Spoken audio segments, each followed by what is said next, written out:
Depression ഒത്തിരി കൂടി. അതൊരു പരമാർത്ഥമാണ്. നല്ല ദീപച്ചോട് ചോദിച്ചാൽ മതി. എനിക്ക് തോന്നുന്നു കേസുകളൊക്കെ ചേച്ചിയൊക്കെ കൈകാര്യം ചെയ്യുമെങ്കിലും റിപ്പോർട്ടുകൾ കൂടുതൽ എൻ്റെ എടുക്കലാണ് വരുന്നത്. ഞാൻ കുറച്ചുകൂടെ പബ്ലിക് ആയതുകൊണ്ട് ഒത്തിരി പേര് എന്ത് കേസാണ് കൂടിയേക്കുന്നത്, ഇനി എന്തിനേ ഡിപ്രഷനാണെന്ന് എനിക്കറിയാൻ വയ്യാത്തൊരു കാര്യമാണ്. പക്ഷേ സകല എണ്ണത്തിനും എന്താ ഡിപ്രഷൻ, ആ വേർഡ് ഏറ്റവും കൂടുതൽ ഉപയോഗിക്കുക. ഡിപ്രഷൻ, സൂയിസൈഡ്, ഇതെല്ലാം ഉപയോഗിച്ച് തുടങ്ങിയത് ഈ ഒരു കാലഘട്ടത്തിലാണ്. ഒത്തിരി പേർക്ക് ഡിപ്രഷൻ ഉണ്ടായി. അതൊരു സ്പിരിറ്റാണ്. ഈ കോവിഡ് കൂടിയ ഒരു സ്പിരിറ്റാണ്. സത്യമാണോ? കോവിഡ് കൂടിയ ഒരു സ്പിരിറ്റാണ്. ഇനി എനിക്ക് മനസ്സിലാകാത്തൊരു കാര്യം, ഇന്നലെ എൻ്റെ കൂടെ ഒരു ദേവദാസൻ പറഞ്ഞു, എനിക്കറിയാം ലൈനിൽ കൂടെ ഒക്കെയാണ് പോകുന്നത്, എന്നാൽ പോലും അവർ 55 പിള്ളേരുമായിട്ട് 10 ദിവസം എൻ്റെ ഒരു പാസ്റ്റർ ഇരുന്നു. എൻ്റെ ഒരു 2 പാസ്റ്റർമാർക്ക് ഒരു ദൈവവിളി തോന്നിയിട്ട് 55 പിള്ളേരുമായിട്ട്, വെറും 55 പിള്ളേരുമായിട്ട് 10 ദിവസം അവരങ്ങ് താമസിച്ചു. ഒരു വീടെടുത്ത് വൈകിട്ട് പെൺകുട്ടികളെ ഒരു വീട്ടിൽ കൊണ്ട്, ഭയങ്കര ഇമ്പാക്റ്റ് ആയിരുന്നു. അപ്പം പുള്ളിക്കാരൻ പറഞ്ഞൊരു സത്യം, പണ്ടൊക്കെ ഭൂതം ഇറങ്ങിപ്പോകുമ്പോൾ ഞാൻ ഇന്നാരാണെന്നൊക്കെ പറഞ്ഞിറങ്ങിപ്പോകും. അത് നിങ്ങൾക്കറിയാം അല്ലേ? ഈ പ്രാവശ്യം ഇറങ്ങിപ്പോയത് ഞാൻ ഫ്രീ ഫയർ ആണെന്നും പറഞ്ഞുകൊണ്ട് ഇറങ്ങിപ്പോയി. ഞാൻ പബ്ജി ആണെന്നും പറഞ്ഞുകൊണ്ട് ഇറങ്ങിപ്പോയി. അത് കേൾക്കട്ടെ, എല്ലാവരും കേൾക്കട്ടെ. അതൊക്കെ എന്തെങ്കിലും ഇങ്ങനെ ഗെയിമിൻ്റെ പേര് പറഞ്ഞ് ഭൂതം വിട്ടുപോയി. നിങ്ങൾക്ക് വിശ്വസിക്കാമോ? അപ്പം പുതിയ ഭാവത്തിൽ, പുതിയ രൂപത്തിൽ ഭൂതത്തിന് വരാൻ പറ്റിയ സത്യമായിട്ടും ഇന്നലെ രാത്രി എന്നോട് സംസാരിച്ചൊരു കാര്യമാണ്. പക്ഷേ ഇങ്ങനെ ഇറങ്ങിപ്പോയി, അവരും അന്തം വിട്ടുപോയി. പബ്ജിയെ ശാസിക്കാൻ അവർക്ക് പേടി.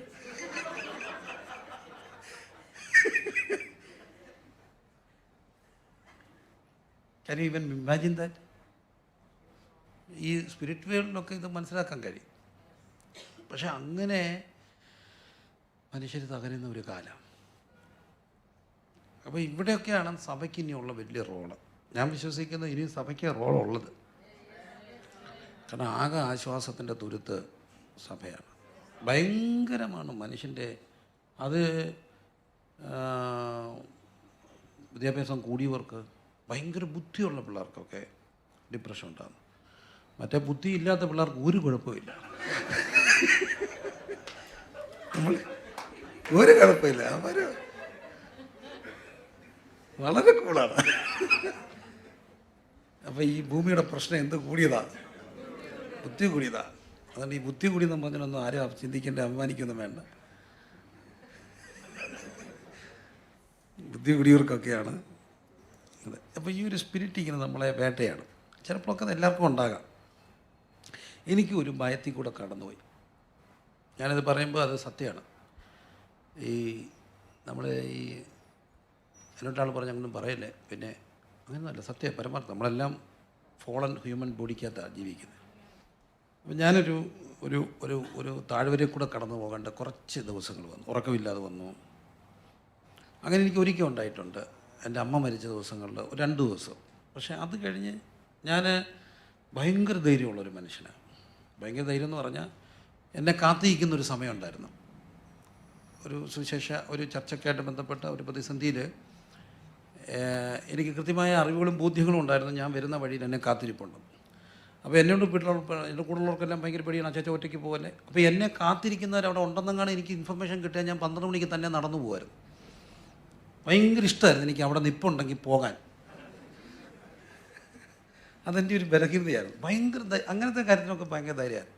പക്ഷേ ഞാനിങ്ങനെ ഒരു വല്ലാത്ത ഫേസിൽ കൂടെ പോയി.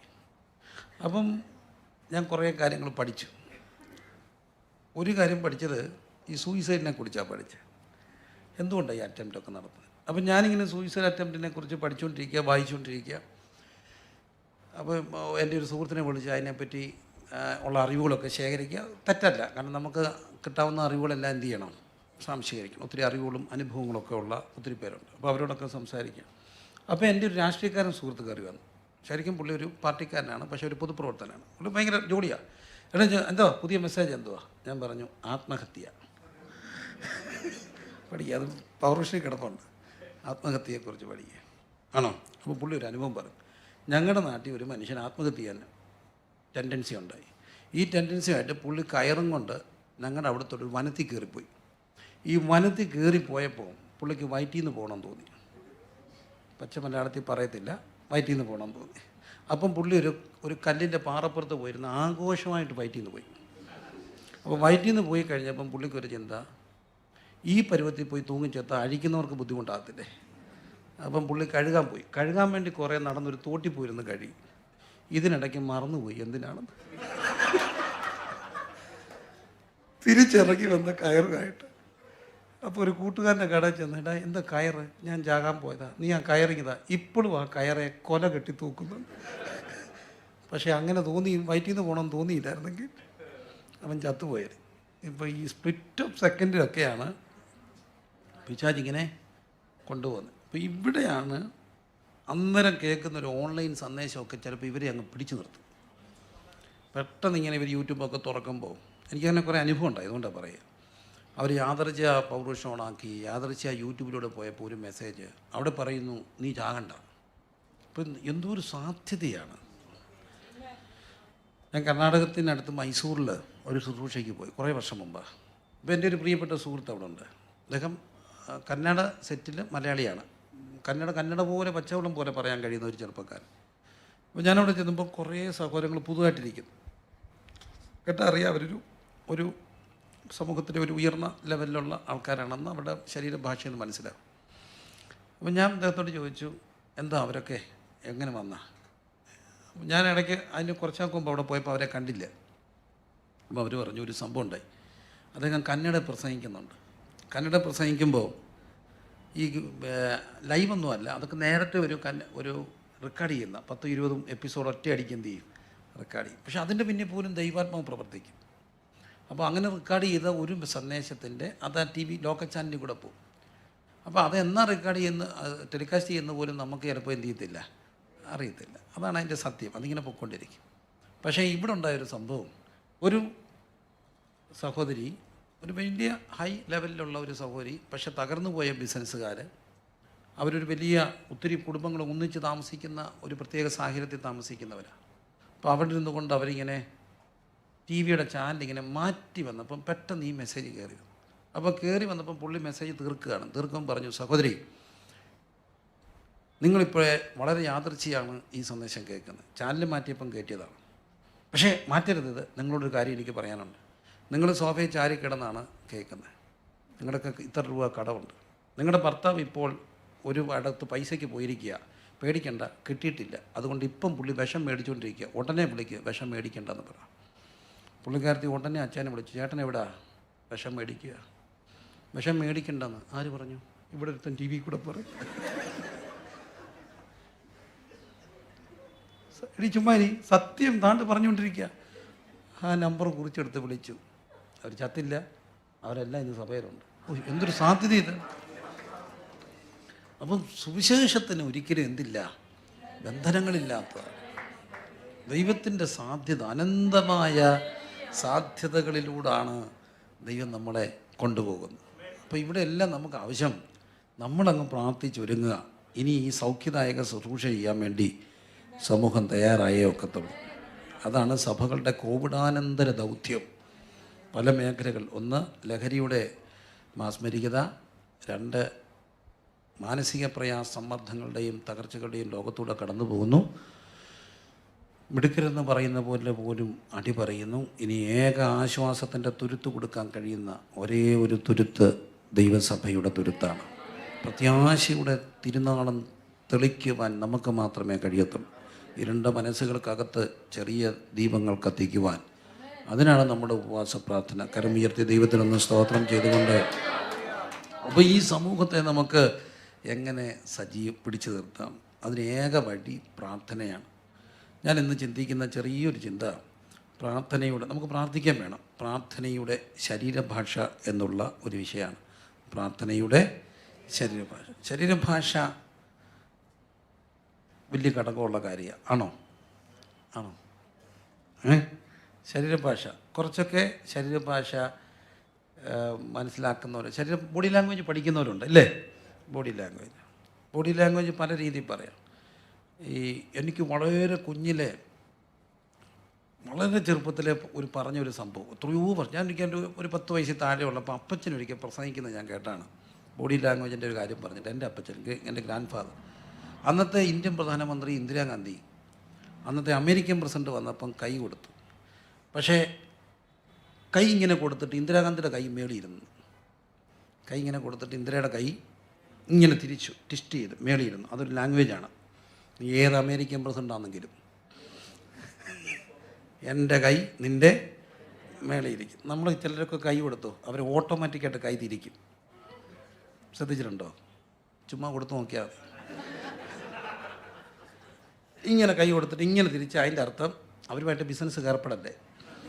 എപ്പോഴും എൻ്റെ കൈ നിൻ്റെ മേളിലിരിക്കും.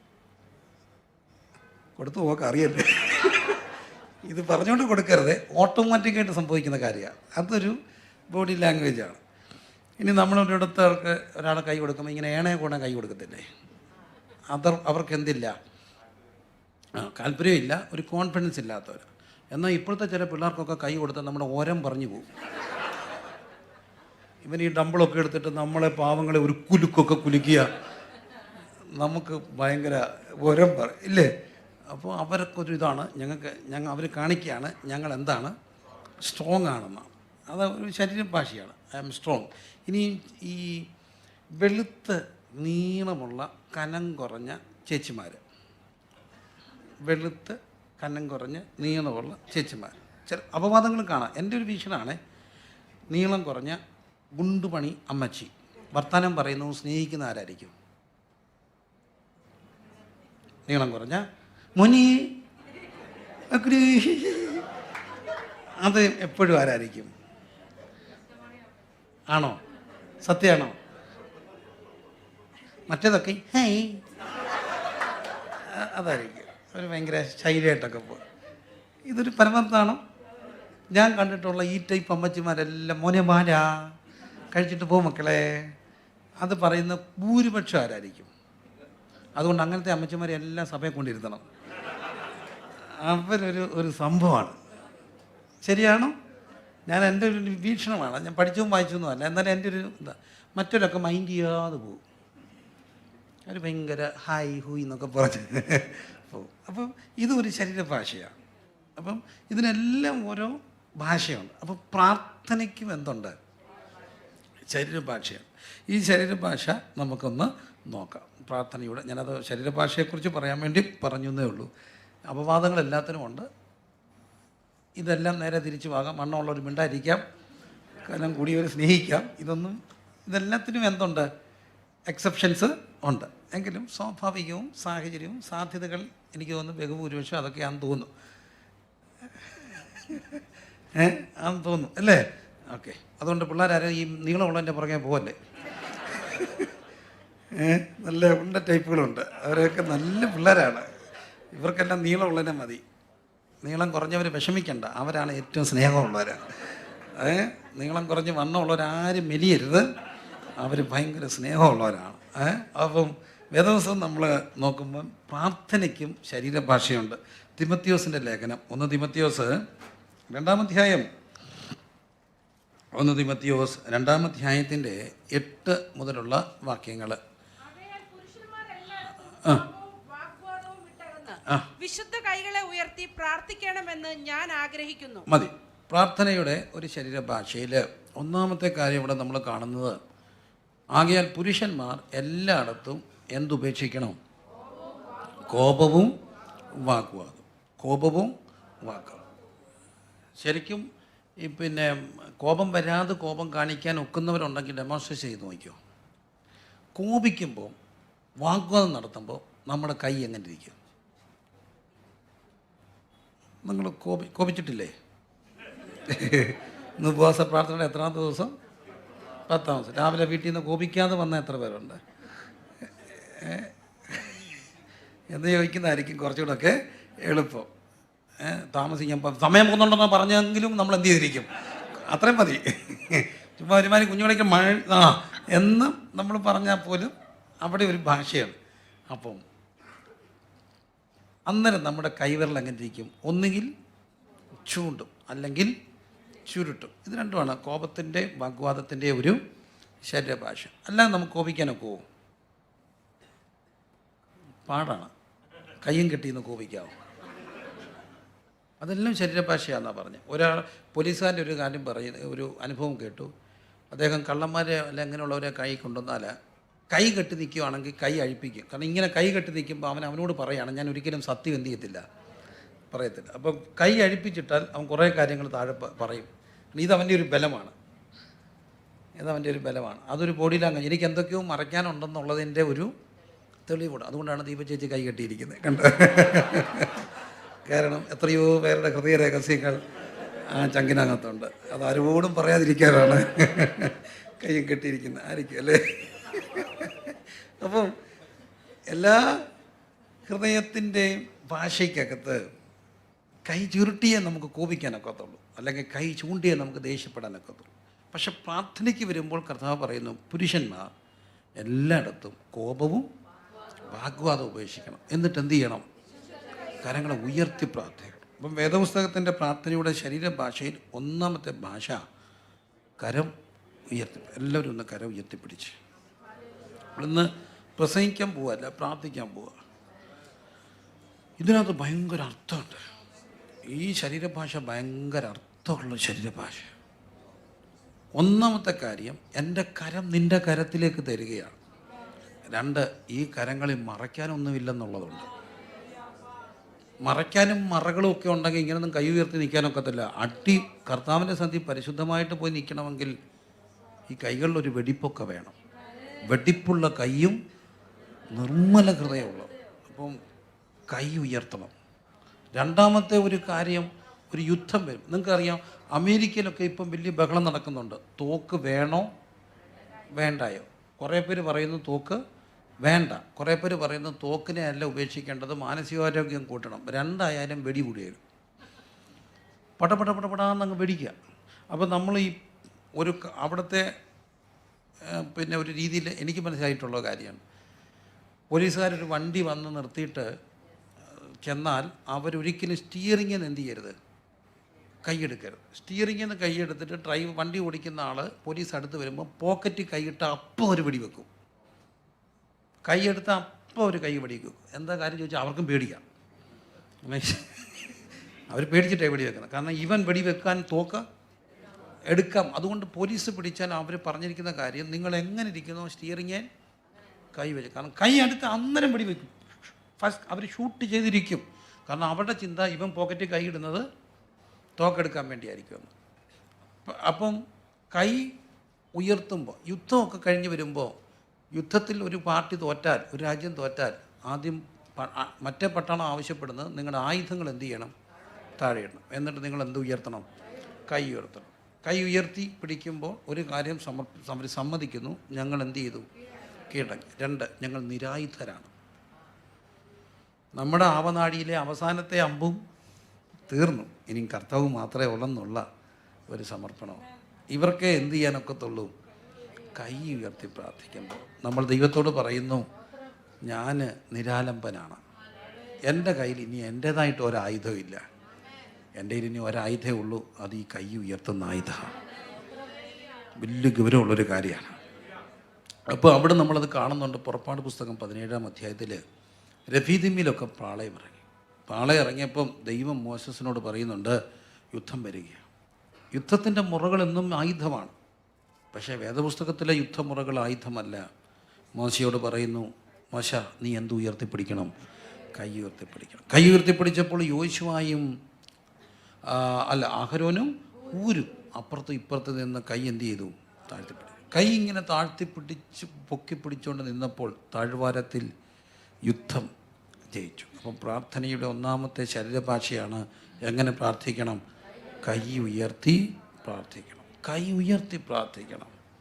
വിശുദ്ധ കരങ്ങൾ ഒരിക്കലും ചൂണ്ടരുത്. തീരുമാനിക്കണം, ഞാൻ ഒരാളുടെ നേരെയും കൈ ചൂണ്ടില്ല, ഒരാളുടെ നേരെയും കൈ ചൂണ്ടല്ലേ. ഏതെങ്കിലും ഒരു കാര്യത്തിൽ വാഗ്വാദങ്ങളൊക്കെ ഉണ്ടാകാം. പക്ഷെ കഴിവതും പ്രാർത്ഥിക്കണം, എന്ത് ചൂണ്ടാൻ ഇടവരരുത്, കൈ ചൂണ്ടാൻ ഇടവരരുത്, കൈ ചുരുട്ടാനും ഇടവരരുത്.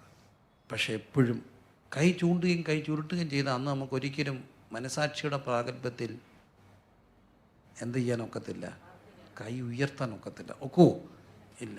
അപ്പം കൈ ചൂണ്ടരുത്. നമ്മൾ പണ്ടത്തെ ഒരു മലയാള ഭാഷയാണ്, ചൂണ്ടിയ വിരലിന് അടിച്ചിരിക്കും.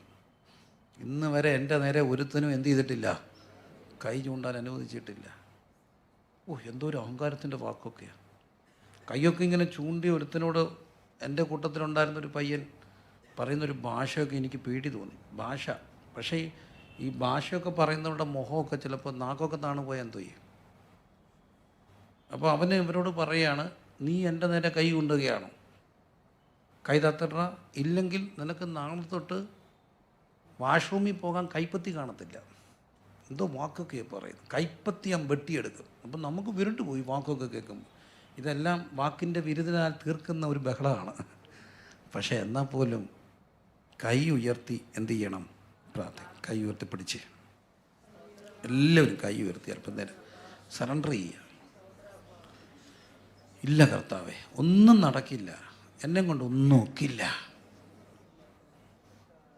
എന്നെ കൊണ്ട് ഒന്നും നടക്കില്ല. നമ്മുടെ തോന്നല നമ്മളെ കൊണ്ട് എന്തെങ്കിലും ഒക്കുമെന്ന്, ഒന്നും നടക്കില്ല, നമ്മളെ കൊണ്ട് ഒന്നും സാധിക്കില്ല പ്രിയരെ. പക്ഷെ നമുക്കിങ്ങനെ കൈ ഉയർത്തി പ്രാർത്ഥിക്കാൻ കഴിഞ്ഞാൽ ഒത്തിരി കാര്യങ്ങൾ സാധിക്കും. കൈ ഉയർത്തി പ്രാർത്ഥിക്കാൻ കഴിഞ്ഞാൽ ഒത്തിരി കാര്യങ്ങൾ സാധിക്കും. കാര്യങ്ങൾ ഉയർത്തിപ്പിടിച്ച് ചില നിമിഷങ്ങൾ ദൈവസന്ധി പ്രാർത്ഥിച്ച് ഒരു യുദ്ധത്തിൻ്റെ ലോകത്താണ് നമ്മൾ നിൽക്കുക. നമുക്ക് പോരാട്ടമുള്ളത് ജഡരക്തങ്ങളോടല്ല, വാഴ്ചകളോടും അധികാരങ്ങളോടും സ്വർലോകത്തിലെ ദുഷ്ടാത്മസേനയോടും ആയതുകൊണ്ട് യേശുവേ, കൈ ഉയർത്തി നിൻ്റെ സന്ധ്യ നിൽക്കണം. ഇതിന് മോശ വേണം, താങ്ങി നിർത്താൻ അഹരോനും ഹൂരും വേണം. ഉറപ്പ്, താഴ്വാരത്തിലെ യുദ്ധത്തിലൊരു ജയമുണ്ട്, താഴ്വാരത്തിലെ യുദ്ധത്തിലൊരു ജയമുണ്ട്. യേശുവെ, കൈ ഉയർത്തി പ്രാർത്ഥിക്കുന്ന ഈ മക്കൾ, കർത്താവെ, ഈ സഹോദരങ്ങൾ, ഈ സഭ, യേശുവിൻ്റെ നാമത്തിൽ അവർക്ക് ജയമുള്ളതിനായി സ്തോത്രം. ഞങ്ങളുടെ പോരിൻ്റെ ആയുധങ്ങൾ ജഡീകങ്ങളല്ല, കോട്ടകളെ ഇടിപ്പാൻ ദൈവസന്നിധി ശക്തിയുള്ളവ. അവയാൽ ഞങ്ങൾ സങ്കല്പങ്ങളും ദൈവത്തിൻ്റെ പരിജ്ഞാനത്തിനും വിരോധമായി ഉയരുന്ന എല്ലാ ഉയർച്ചകളെയും ഇടിച്ചു കളഞ്ഞ് ഏത് വിചാരത്തെയും ക്രിസ്തുവിനോടുള്ള അനുസരണത്തിനായി പിടിച്ചടക്കാനുള്ള ദൈവകൃപയുടെ അഭിഷേകം ഈ കരങ്ങൾക്ക് കർത്താവ് കൊടുക്കണമേ, യേശു ക്രിസ്തുവിൻ്റെ നാമത്തിൽ തന്നെ ആമേൻ. അപ്പോൾ നമ്മുടെ ചിഹ്നം അതാണ്, കൈ ഉയർത്തുകയാണ്. നമുക്കറിയാം, നമ്മുടെ പ്രധാനപ്പെട്ട ഒരു ദേശീയ പാർട്ടി, ഒരു സമയത്ത് ഏറ്റവും പ്രബലമായിരുന്ന പാർട്ടി ഇന്ത്യൻ നാഷണൽ കോൺഗ്രസിൻ്റെ ചിഹ്നം എന്താണ്? കൈപ്പത്തിയാണ്. എന്തിനാ ഈ കൈപ്പത്തി കൊടുത്തിരിക്കുന്നത്? അതും മറ്റൊരു ആശയമാണ്. കൈപ്പത്തിക്ക് ഒത്തിരി അർത്ഥമുണ്ട്. ഇപ്പം നേരത്തെ അത് പശുവും കുട്ടിയോ പശുക്കിടാവും ഒക്കെയായിരുന്നു. പിന്നെ അത് മാറ്റി എന്താക്കി? കൈപ്പത്തിയാക്കി. എന്തിനായിരിക്കും കൈപ്പത്തി എടുത്തത്? കൈപ്പത്തി എടുത്തതിന് ഒത്തിരി അർത്ഥമുണ്ട്. കൈ കൊടുക്കുന്ന എന്തുകൊണ്ടാണ്? കൈ കൊണ്ടാണ്. സ്വീകരിക്കുന്ന എന്തുകൊണ്ടാണ്? കൈ കൊണ്ടാണ്. താങ്ങുന്ന എന്തുകൊണ്ടാണ്? കൈ കൊണ്ടാണ്. തലോടുന്ന എന്തുകൊണ്ടാണ്? കൈ കൊണ്ടാണ്. ഇതുകൊണ്ട് ഒത്തിരി വിവാദങ്ങൾ ഉണ്ടായിട്ടുണ്ട്. ഞങ്ങളുടെ ഒരു പ്രാദേശിക സഭയിൽ ഒത്തിരി ഇടതുപക്ഷക്കാരുള്ള ഒരു സഭയാണ്. അപ്പോൾ ആ സഭയിലെ പാസ്റ്റർ രാവിലെ വിശ്വാസികൾ ഇങ്ങനെ എല്ലാവരും കൂടെ വോട്ട് ചെയ്യാൻ വന്നപ്പം പുള്ളി വോട്ട് ചെയ്ത് ഇറങ്ങി വന്നപ്പം ഇങ്ങനെ കാണിച്ചു. പുള്ളി സന്തോഷം കൊണ്ട് കാണിച്ചു. അത് മിസ്ഇൻ്റർപ്രറ്റ് ചെയ്ത് പുള്ളി എന്തിനു വോട്ട് ചെയ്യാൻ പറഞ്ഞത്? പാവം, പുള്ളിക്ക് ഒരു രാഷ്ട്രീയ ബോധമുള്ള ആളല്ല, സാധു. അപ്പം ഇങ്ങനെ ഇറങ്ങി വരുമ്പോൾ കാണിക്കുമ്പം അതുപോലും വേണമെങ്കിൽ എന്തായാലും ഭയങ്കര അർത്ഥമാണ്. എന്താണ്? കൈയാണ്. ഈ സുസി പോലൊക്കെയുള്ള ലെഫ്റ്റിസ്റ്റ് തീവ്രവാദ പ്രസ്ഥാനങ്ങളുടെയൊക്കെ പാർട്ടി പതാകകളോ അല്ലെങ്കിൽ അങ്ങനെയുള്ളവരുടെ നോട്ടീസൊക്കെ ശ്രദ്ധിച്ചു. അവരുടെ കയ്യിൽ എന്തായിരിക്കും ചിത്രം? ചുരുട്ടി ഒരു കൈയായിരിക്കും. അർത്ഥം എന്താണ്? നേടിയെടുക്കും. എന്താണ് അർത്ഥം?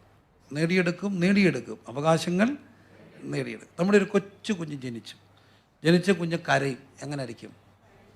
എന്തിനാ കരയുന്നേ? എന്തായിരിക്കും അവൻ പറയുന്നേ? അമ്മ പോയി ഇരിക്കുക, ഇവിടെ വന്നിരിക്കുക. പ്രസവിച്ചിട്ടിട്ട് പാല് തരേണ്ട സമയത്ത് പോയി ഇരിക്കുക, ഇവിടെ. അത്ര ഇവർ പറയാൻ അറിയത്തില്ലെങ്കിലും അമ്മ വരുന്നിടം വരെ നേടിയെടുക്കും. അവകാശങ്ങൾ നേടിയെടുക്കും. വേറെ ആരെങ്കിലും എടുത്താൽ കരച്ചിൽ നിൽക്കുമോ? ഇല്ല. അവൻ പറയുന്നു, അമ്മ എൻ്റെ എന്താ? അമ്മ അവൻ്റെ ഔദാര്യമൊന്നുമല്ല, അമ്മ അവൻ്റെ എന്താ? അവകാശമാണ്. എല്ലാ അമ്മയും അത് ഓർത്തോണം. പിള്ളേരുടെ അവകാശമാണ് ആര്? അമ്മ. മക്കളും അവകാശമാണ്, പിള്ളേരുടെ അവകാശമാണ് ആര്? അമ്മ. അതുകൊണ്ട് പോയി ഇരിക്കുക, ഇവിടെ. അതവൻ പറഞ്ഞു. പത്തില്ലേ? ഇങ്ങനെ ഇരിക്കും കൈ, ചുരുട്ടി പിടിച്ച കൈ. അപ്പം ഇവിടുത്തെ എല്ലാത്തിനും ഇങ്ങനെ കൈകൾക്ക് അർത്ഥമുണ്ടെങ്കിൽ നമുക്കൊരു സിമ്പൽ ഉണ്ടെങ്കിൽ നമ്മുടെ സിമ്പൽ എപ്പോഴും എന്തായിരിക്കണം? ഉയർത്തിയ കൈയാണ്. രണ്ട് കരങ്ങളിങ്ങനെ ഉയർത്തിപ്പിടിച്ചാൽ ആ യുദ്ധത്തിൽ നമുക്ക് വിജയമുണ്ടെന്നുള്ളതാണ്. എന്തും വരട്ടെ, കൈ ഉയർത്തി പ്രാർത്ഥിക്കണം, കൈ ഉയർത്തി പ്രാർത്ഥിക്കണം. അതുകൊണ്ട് വേദപുസ്തകത്തിൻ്റെ പ്രാർത്ഥനയുടെ ഒരു ശരീരഭാഷയാണ് വിശുദ്ധ കൈകളെ ഉയർത്തി പ്രാർത്ഥിക്കുക. അവിടെ സറണ്ടറുണ്ട്, അവിടെ സമർപ്പണമുണ്ട്, അവിടെ നിരാലംബരാണെന്നുള്ള തെളിവുണ്ട്. അവിടെ ഇനിയും സന്തോഷം വന്നാലും എന്ത് ഉയർത്തും? കൈ ഉയർത്തും. കോർട്ടിലൊക്കെ വലിയ ജയമൊക്കെ നടക്കുമ്പോൾ എന്തോ ചെയ്യും? കൈ കെട്ടി നിൽക്കുമോ? കൈ ഉയർത്തും. അപ്പോൾ നമ്മുടെ എൻ്റെ സന്നിധിയിൽ എന്തുണ്ട്? സന്തോഷമുണ്ട്. എൻ്റെ വലത്ത് ഭാഗത്തെന്നും പ്രമോദമുണ്ട്. അപ്പോൾ സന്തോഷത്തിൻ്റെ പ്രമോദത്തിൻ്റെ പരിപൂർണത നമ്മൾ അനുഭവിക്കുന്ന എവിടാ? ദൈവസന്നിധിയിലാണ്. അതുകൊണ്ടാണ് നമ്മൾ കരങ്ങൾ ഉയർത്തുന്നത്, കരങ്ങൾ ഉയർത്തി പ്രാർത്ഥിക്കുന്നത്. ഇനി മറ്റൊരു ഭാഷ നമ്മൾ യോഹന്നാൻ 17 കാണുന്നു. യോഹന്നാൻ്റെ സുവിശേഷം 17-ാം അധ്യായത്തിൻ്റെ 1-ാമത്തെ വാക്യത്തിൽ കാണുന്നു. കർത്താവ് ഇത് പറഞ്ഞിട്ട് എങ്ങോട്ട് നോക്കി? സ്വർഗത്തേക്ക് നോക്കി. ആ മതി. യോഹന്നാൻ 11:41. യോഹന്നാൻ 11:41. കർത്താവ് ഇത് യേശു മേലോട്ട് നോക്കി, പിതാവേ നീ എൻ്റെ അപേക്ഷ. മതി. യേശു എങ്ങോട്ട് നോക്കി?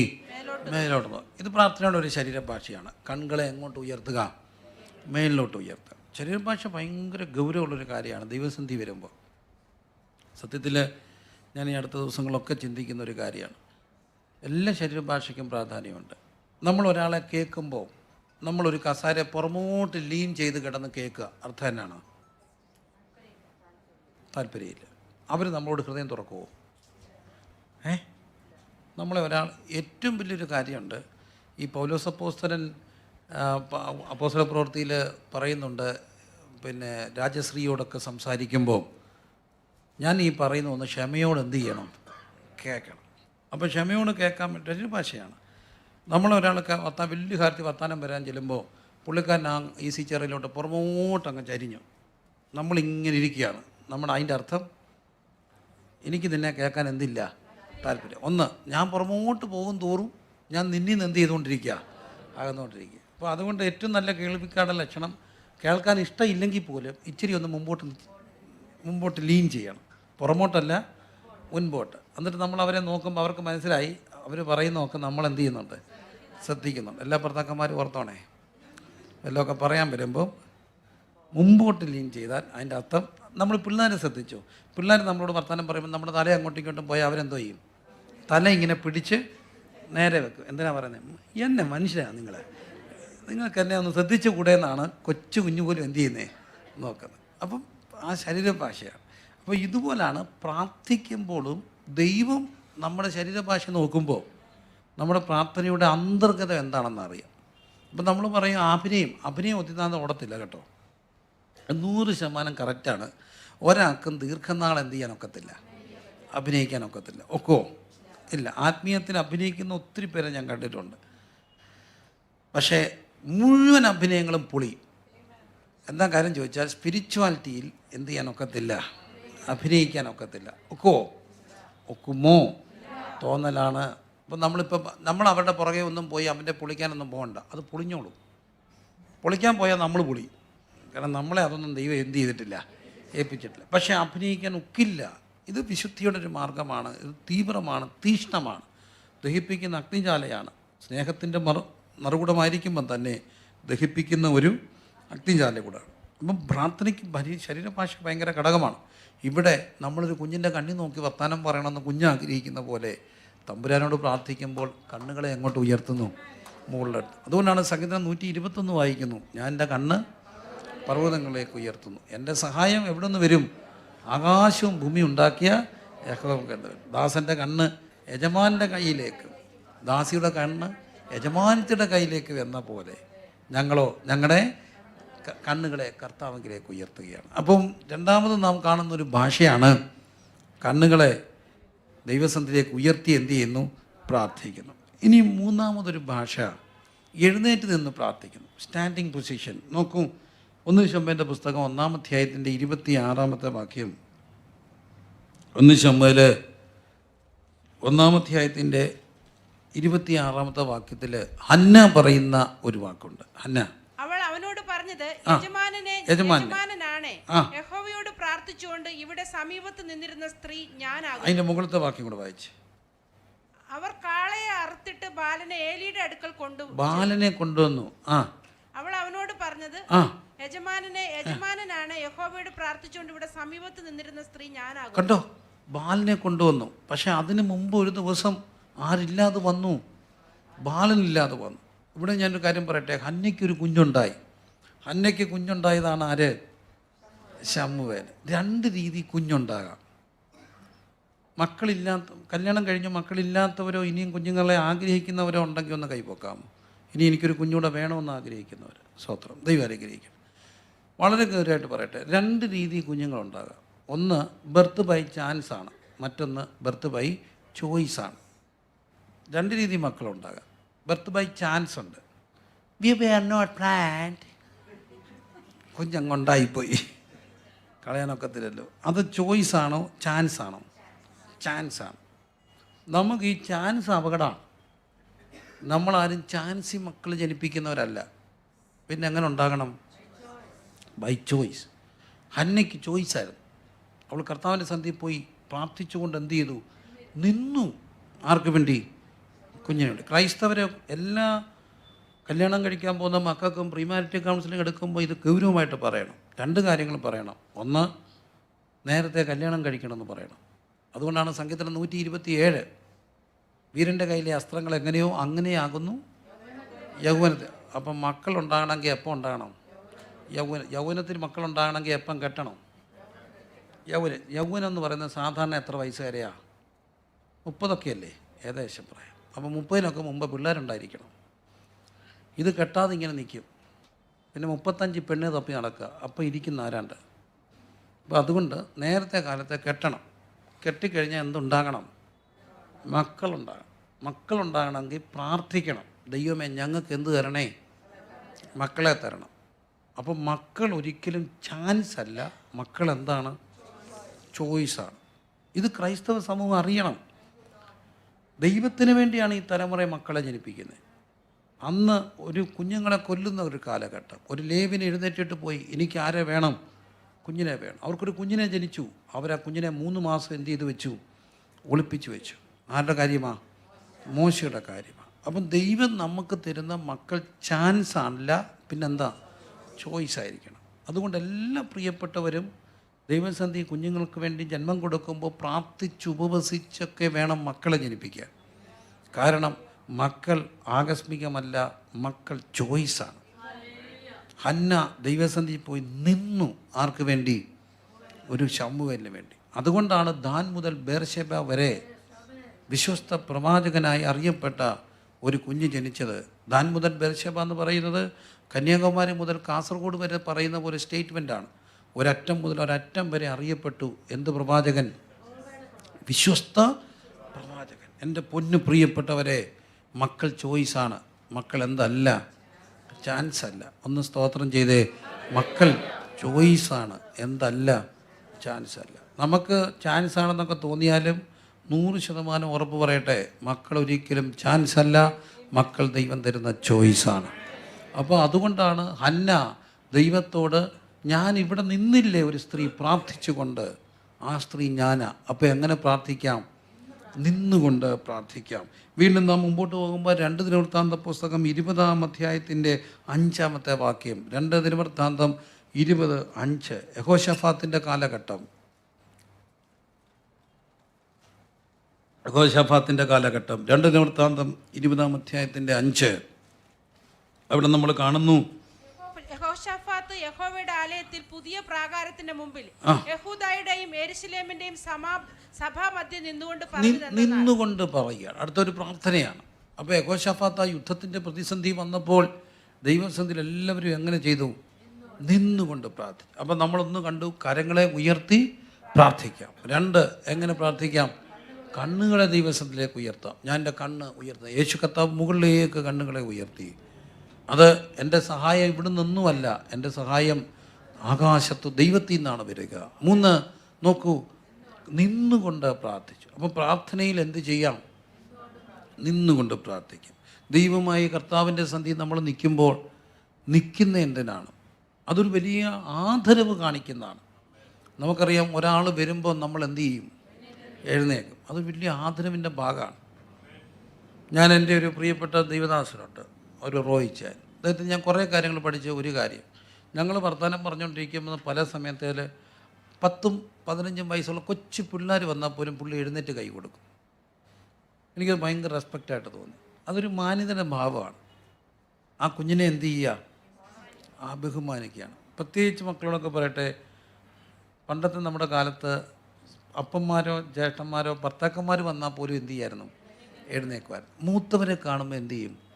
എഴുന്നേക്കും. നമ്മൾ എന്തിൻ്റെ ഭാഗമായിട്ടാണ് എഴുന്നേക്കുന്നത്? റെസ്പെക്റ്റിൻ്റെ ഭാഗമായിട്ടാണ്. നമ്മൾ ദൈവസന്ധ്യ എഴുന്നേക്കുന്നത് എന്തിനാ? എക്സസൈസിനാ? പിന്നെ ഇപ്പോൾ ചിലൊക്കെ പറയും, ഇത്രയും നേരം ഇരുന്ന് ബോറടിക്കുമല്ലായിരുന്നു, ഇനി നമ്മൾ കുറച്ച് നേരം എഴുന്നേറ്റ് ഇന്ന് ആരാധിക്കും. ബോറടി മാറ്റാനല്ല എഴുന്നേക്കുന്നത്. ദൈവസന്ധി ബോറടി എന്നുള്ള വാക്കേ ഉപയോഗിക്കരുത്. കാരണം ദൈവത്തിൻ്റെ സന്ധി ചെലവഴിക്കുന്ന ഒരു ദിവസം 1000 ദിവസത്തേക്കാൾ ഉത്തമമാണ്. അപ്പോൾ അതുകൊണ്ട് ദൈവസന്ധി വരുമ്പം ബോറടിച്ചെങ്കിൽ അത് ദൈവത്തിൻ്റെ കുറ്റമല്ല, നമ്മുടെ കുറ്റമാണ്. നമ്മുടെ കുറ്റം കൊണ്ടാണ് ബോറടി തോന്നിയത്. അപ്പം ദൈവസന്ധി വരുമ്പോൾ എഴുന്നേൽക്കുന്നത് ബഹുമാനത്തിൻ്റെ ഭാഗമായിട്ടാണ്. അപ്പോൾ ദൈവസന്ധിയിൽ എങ്ങനെ പ്രാർത്ഥിച്ചു?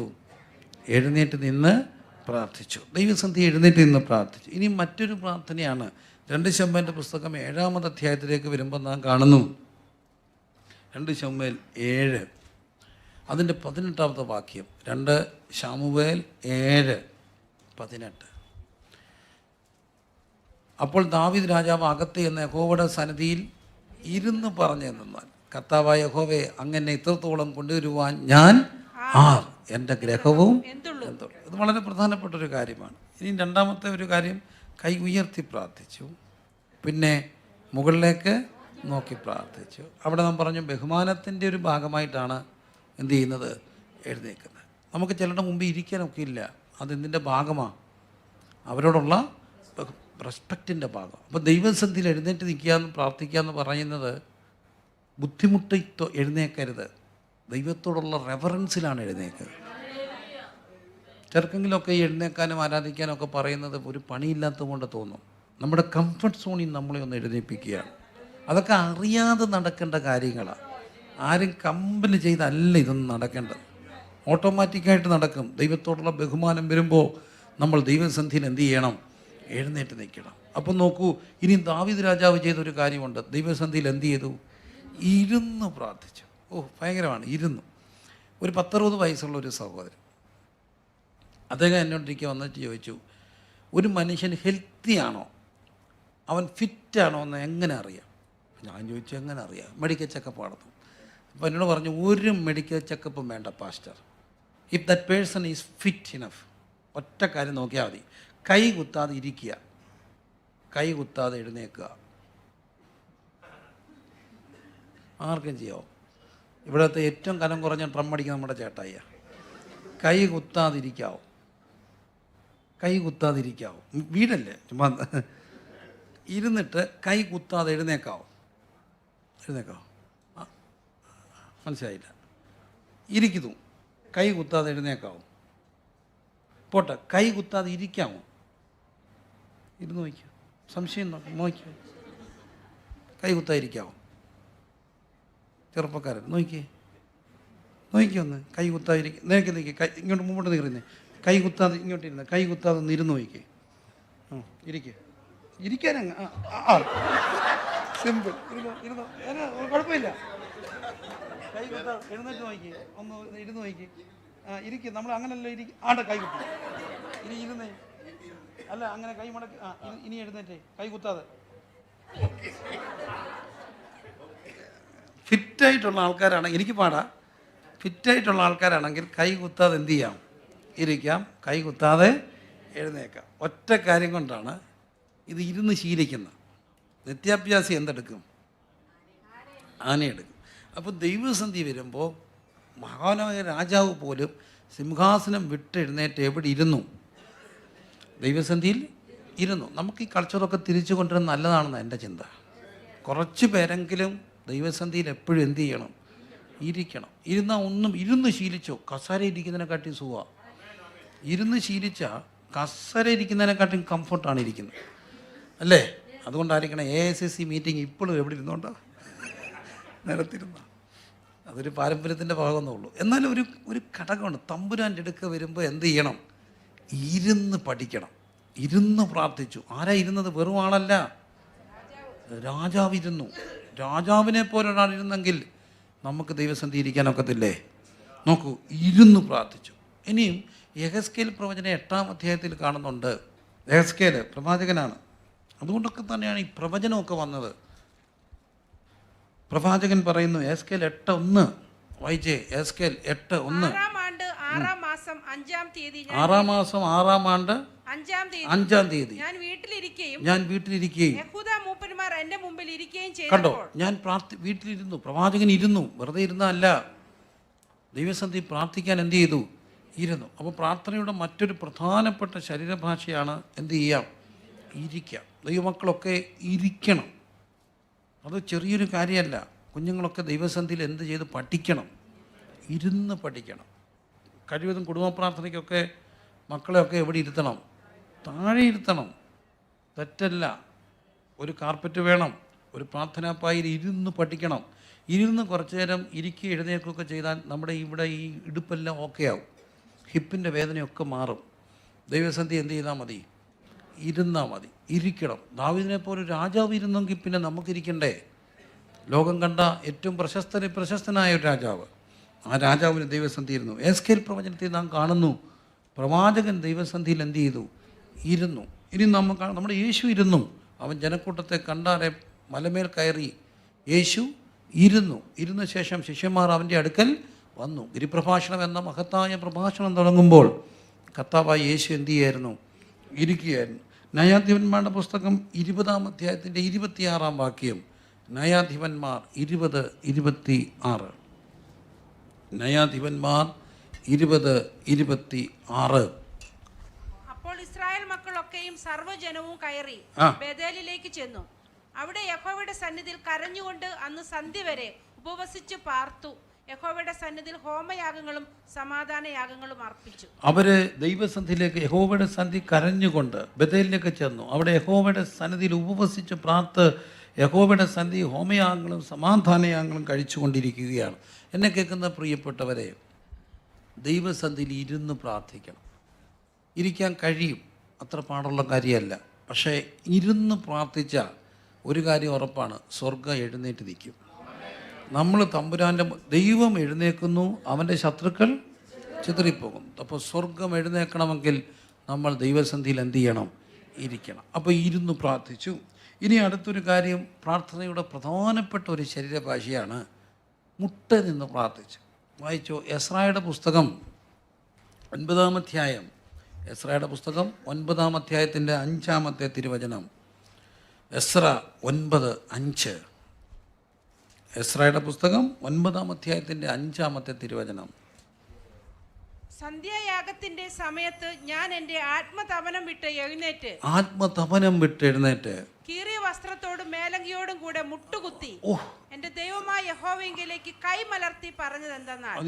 മുട്ടുകുത്തി അടുത്തൊരു ഭാഷയാണ്. മുട്ടുകുത്തി കൈ മലർത്തി. കൈയൊന്ന് മലർത്തിക്കേ. മുട്ടുകുത്തി കൈ മലർത്തി. എനിക്ക് ആ വാക്കൊക്കെ ഭയങ്കര ഇഷ്ടമാണ്. ദൈവസന്ധിയിൽ എന്തും മടക്കണം, മുട്ട് മടക്കണം. ഒരു ഇസ്ലാം സഹോദരൻ്റെ ഏറ്റവും വലിയ മതചിഹ്നം എന്താ? ഇസ്ലാം സഹോദരൻ്റെ ഏറ്റവും വലിയ മതചിഹ്നം എന്താ? അതിന് നമ്മളെന്താ വിളിക്കുക? നിസ്കാര തഴമ്പ്. അത് അവർക്കൊരു അഭിമാനമാണ്. നല്ല ഹാജിയാന്മാർ നല്ല ഇസ്ലാമിനൊക്കെ എന്ത് കാണും?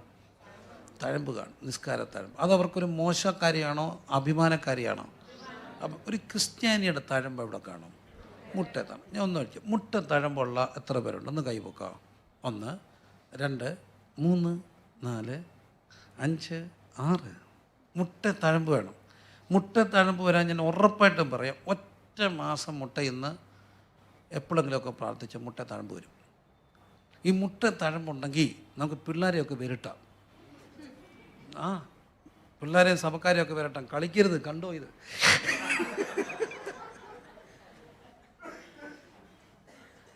അതിൻ്റെ കാര്യം അതെ. ഈ ഞാൻ വായിച്ചിട്ടൊരു കാര്യമുണ്ട്, എവിടെയോ വായിച്ച ഒരു കാര്യമാണ്. ഒരു കുഞ്ഞ് കുറേ നാളായിട്ട് അപ്പനുമായിട്ട് ബന്ധമില്ല. അപ്പോൾ അപ്പനങ്ങ് ക്ഷീണിതനായപ്പോൾ എല്ലാവരും പറഞ്ഞു വന്ന് കാണാൻ പറഞ്ഞു. അപ്പോൾ അവൻ വീട്ടിൽ വന്നിട്ട് അപ്പനെ ഞാൻ വായിച്ചാണ്. അപ്പനെ വന്നപ്പോൾ അപ്പനിങ്ങനെ കിടക്കുകയാണ്. അപ്പോൾ എല്ലാം തോലുമായി. പക്ഷെ അവനിങ്ങനെ മുഖത്തെല്ലാം ഓടിച്ചപ്പം മുഖമെല്ലാം കണ്ണെല്ലാം കുഴിഞ്ഞിരിക്കുന്നു. കൈ ഇങ്ങനെ ഓടിച്ചു പുതപ്പിനടിയിൽ കൂടെ. അപ്പോൾ നെഞ്ചെല്ലാം കുഴിഞ്ഞ നെഞ്ച്, വയറ് വന്നപ്പോൾ നെഞ്ച്, പിന്നെ ഇങ്ങനെ കൈ ഇങ്ങനെ താപ്പോട്ട് ഓടിച്ചു. അസ്ഥിയുടെ ഒരു തുടയില്ലേ, മുട്ട് വന്നു. മുട്ടിൻ്റെ കൈ താപ്പോട്ട് പോയപ്പം പോകുന്നില്ല. അപ്പോൾ മുട്ട് മാറ്റി നോക്കിയപ്പോൾ, പുതപ്പ് മാറ്റി നോക്കിയപ്പോൾ 2 മുട്ടയിലും ഒട്ടകത്തിൻ്റെ തഴമ്പ് പോലെ 2 തഴമ്പ്. അവിടെ കൊണ്ട് ആ മനുഷ്യൻ ഈ കുഞ്ഞിനെ കുഞ്ഞാക്കാൻ വേണ്ടി അപ്പം നിന്നതിൻ്റെ തഴമ്പ. ഏറ്റവും വലിയ കാര്യം മുട്ടുകുത്തണം. എസ്ര എന്ത് ചെയ്തു? മുട്ടുകുത്തി. ഇനി നോക്കിയോ, സങ്കീർത്തനത്തിൽ വരുവിൻ നാം നമ്മുടെ ദൈവത്തിൻ്റെ സന്നിധിയിൽ മുട്ടുകുത്തണം. സങ്കീർത്തനം 95:6. സങ്കീർത്തനം കുറിക്കുന്നവരുണ്ടോ? സങ്കീർത്തനം 95:6 എന്താ കാണുന്നേ? മുട്ടുകുത്തി. വായിച്ചോ സങ്കീർത്തനം. വരുവിൻ നാം വണങ്ങി നമസ്കരിക്കുക, നമ്മെ നിർമ്മിച്ച യഹോവയുടെ മുമ്പിൽ മുട്ടുകുത്തുക. മുട്ടുകുത്തി പ്രാർത്ഥിക്കണം. 17 വയസ്സ് കഴിഞ്ഞ ചെറുപ്പക്കാരൻ രേഖ എഴുതപ്പെട്ടു എന്ന് കേട്ടു. രേഖകളൊക്കെ വരുന്നതിൽ പേടിച്ചിരിക്കുന്നവരിനകത്തുണ്ട്. പ്രതിസന്ധികൾ രേഖ അല്ലെങ്കിൽ അങ്ങനെയുള്ള ഗവൺമെൻറ് രേഖകളൊക്കെ. പക്ഷെ ദാനിയേലിനെതിരെ ഒരു രേഖ വന്നു. ദാനിയേൽ എന്ത് ചെയ്തു? പതിവ് പോലെ, അത് വലിയൊരു വാക്കാണ്. ദാനിയേൽ പ്രവചനം 6-ാം അധ്യായത്തിൽ കാണുന്നു. എന്തുപോലെ? പതിവ് പോലെ. അതെന്താ അതിൻ്റെ അർത്ഥം? മുമ്പേ ചെയ്തു വന്നത് പോലെ. കാരണം ദിവസവും എന്ത് ചെയ്യായിരുന്നു? 3 പ്രാവശ്യം മുട്ടുകുത്തി. ഞാൻ പലപ്പോഴും പറഞ്ഞൊരു കാര്യമുണ്ട്. ഈ പരീക്ഷയുടെ എക്സാമിൻ്റെ തലേദിവസം ഈ വെപ്രാളം ഉണ്ടാകുന്ന കൂടുതലും ആർക്കാ? അന്നേരം ആ ദിവസങ്ങളിൽ പഠിക്കാൻ തുടങ്ങുന്നവർക്കാണ് എന്തോ ഉണ്ടാകുന്നേ?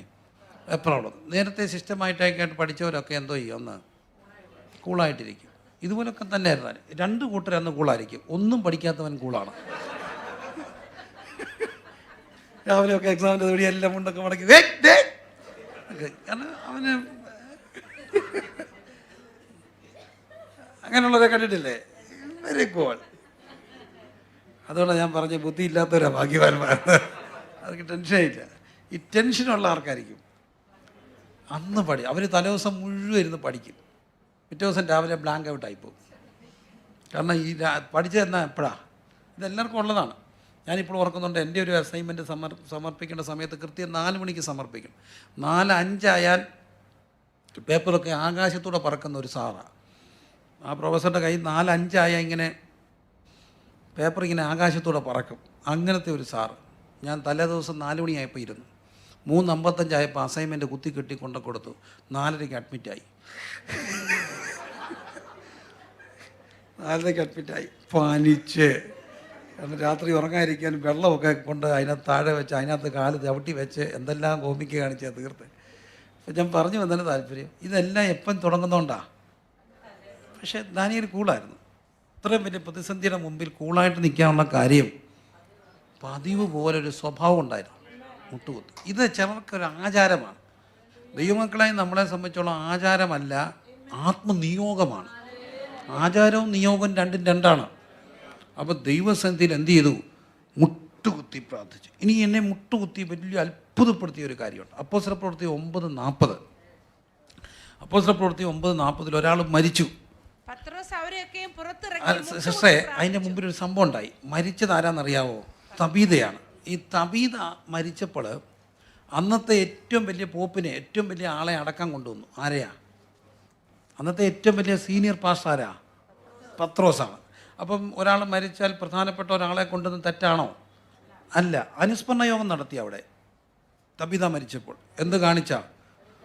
ഉടുപ്പ് അനുസ്മരണമായിരുന്നു. എല്ലാവരും വന്ന് പ്രസംഗിച്ചു. അപ്പോൾ തബീത വന്നപ്പോൾ മരിച്ചപ്പോൾ എന്ത് നടത്തി? അനുസ്മരണ യോഗം നടത്തണമെങ്കിൽ അനുസ്മരിക്കാൻ വല്ലതൊക്കെ കൊടുക്കണം. അങ്ങനെയുള്ളവരുടെ മരിച്ചാൽ എന്തോ പറ്റും?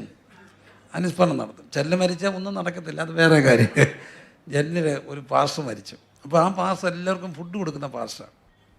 അപ്പോൾ ഈ ഫുഡ് കൊടുക്കുന്ന പാസ്റ്റർ എല്ലാവർക്കും പുള്ളി നല്ല കുക്കാണ്. അപ്പം മരിച്ചു കഴിഞ്ഞ് ഞങ്ങളുടെ ചത്തിലാണ് കൊണ്ട് വെച്ചേക്കുന്നത്. 1 മണിക്ക് എടുക്കണം, 2 3 4 എടുക്കാൻ ഒക്കുന്നില്ല. ആൾക്കാർ ഇങ്ങനെ വരുന്നു, പ്രസംഗിക്കുന്നുമില്ല. അപ്പം ഞാനിങ്ങനെ അവിടെ നിൽക്കുമ്പോൾ ഒരാളിങ്ങനെ ഓടി വന്നു, ഇതെന്തൊരു ഇടപാടായത്? ഇതെന്തുവായത്? ഞാൻ ചോദിച്ചു, എന്തുവായത്? അത് 4 മണിയായിട്ട് ഇത് 1 മണിക്ക് പോകണം. അപ്പോൾ 5 മണി അച്ഛനങ്ങ് പോവും. അച്ഛൻ പോവും. അങ്ങനെ നോക്കത്തില്ല, അത് മോശമല്ലേ നിങ്ങൾ ഈ കാണിക്കുന്നത്. ഞാനിപ്പോൾ എന്ത് ചെയ്യാനൊക്കെ വരുന്നവരെല്ലാം ചോറ് തന്നു ഇത് ചോറ് തന്നു എന്ത് പറയാൻ. ഞാൻ ചോറ് കൊടുത്തിട്ടല്ലേ പറഞ്ഞു. അപ്പോൾ പുള്ളി അങ്ങ് ഭയങ്കരമായിട്ട് രൂക്ഷമായപ്പം ഞാൻ പെട്ടെന്ന് പറഞ്ഞു, അച്ഛൻ എത്ര വയസ്സായി? 65. അച്ഛാ അഹങ്കാരം പറയില്ല, തെറ്റിദ്ധരിക്കല്ലേ അച്ഛായ, നമുക്കറിയത്തില്ല നാളെ എന്തുവാന്ന്. എന്നാലും പ്രായമനുസരിച്ചാണ് വെളിയിൽ നിന്ന് വിളി വരുന്നത് എങ്കിൽ ആദ്യം പോകുന്ന ആരായിരിക്കും? അച്ഛനായിരിക്കും. സെൻട്രൽ പാസ്റ്റ് ആയതുകൊണ്ട് അച്ഛനെ അടക്കുന്നത് 99% ഞാനായിരിക്കും. അച്ഛാ ഉറപ്പ് 1 മണിക്കൂർ കൊണ്ട് ശുശ്രൂഷ തീർത്തും. കാരണം എനിക്ക് അച്ഛനെക്കുറിച്ച് ഒന്നും പറയാനില്ല. അച്ഛനെക്കുറിച്ച് ഒന്നും പറയാൻ. ഈ ചിലയിടത്ത് നിങ്ങൾ മരണത്തിന് പോയിരിക്കണേ പാട്ടുകാരൊക്കെ, സിയോൻ ഗീതാവിനെ മുഴുവൻ പാടി തീർത്താലും സമയം തീരത്തില്ല. പിന്നെ ഉണർവ് യോഗത്തിലോട്ട് പോകും, കാരണം തീരത്തില്ല. ചിലർ മരിച്ച ഒരു വാക്ക് പാടാൻ എന്ത് കിട്ടത്തില്ല, സമയം കിട്ടത്തില്ല. അതൊക്കെ ജീവിക്കുന്നതുകൊണ്ടാണ്. ദാവീദായും അങ്ങനെ ചെയ്തു, ജീവിച്ചപ്പം ഉടുപ്പൊക്കെ കാണിച്ചു. അന്നേരമാണ് ആര് വന്നത്? പത്രോസ് എല്ലാവരെയും പുറത്താക്കി. ഒരു വാക്ക്. പത്രോസ് മുട്ടുകുത്തി എന്തിന് നേരെ തിരിഞ്ഞു?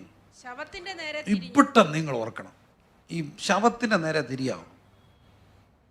നമുക്കിപ്പോഴും എത്ര ധൈര്യം ഉണ്ടെങ്കിലും എന്തോ പേടിയാ. ശവം പേടിയല്ലേ? ഞാൻ 3-4 ദിവസമായി ശവം എടുത്തിട്ടുണ്ട് ഒറ്റയ്ക്ക്. 4 ദിവസമായി. ഈ കനത്തിലൊക്കെ ആയിരുന്നു പുഴു ഞാൻ എടുത്തുകൊണ്ട് പോയാൽ. അപ്പോൾ എൻ്റെ കൂടെ ഒരു കണ്ണനുണ്ടായിരുന്നു, പിടിക്കാൻ ആൾ വേണ്ടേ.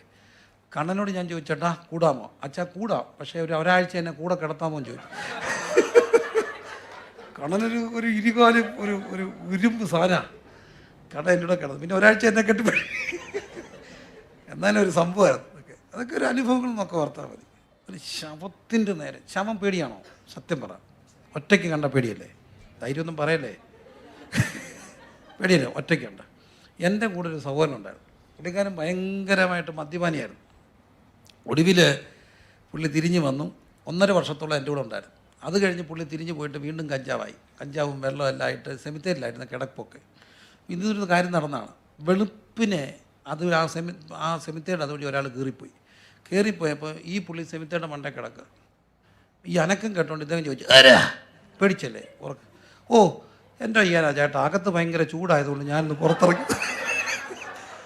അകത്ത് ഭയങ്കര ചൂടായത്, ഞാൻ ഒന്ന് പുറത്തോട്ട് ഇറങ്ങി കിടന്നാന്ന് പറഞ്ഞു. ആ ആൾ അന്നേരം ഫ്ലാറ്റായി.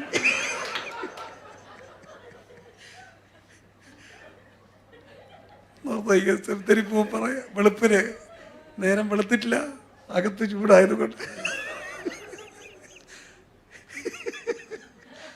പുറത്തോട്ടൊന്ന് ഇറങ്ങി ഫ്ലാറ്റ്.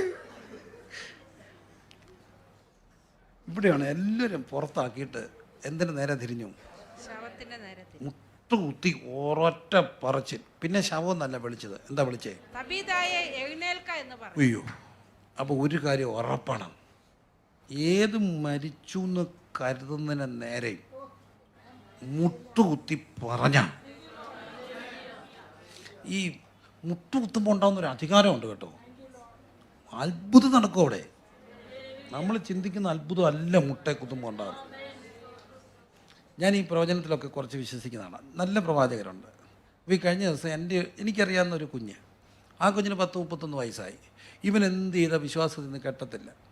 അവനിപ്പം കല്യാണം വേണ്ട, പിന്നെ അവൻ അങ്ങനത്തെ ഇത് വേണം. ഇവൻ്റെ ഡിമാൻഡ്സൊക്കെ കേട്ടാൽ നമുക്കൊരുമാതിരി സഹിക്കാൻ വയ്യാത്ത ഡിമാൻഡാണ്. ഇവൻ്റെ അപ്പനും അമ്മയും ഇവൻ്റെ ആ ഡിമാൻഡ് എന്നൊക്കെ പറഞ്ഞാൽ അങ്ങ് എന്തൊക്കെയോ ഡിമാൻഡാണ്. ഇത് നമ്മൾ കേൾക്കുമല്ല, എന്തോ ചെയ്യും.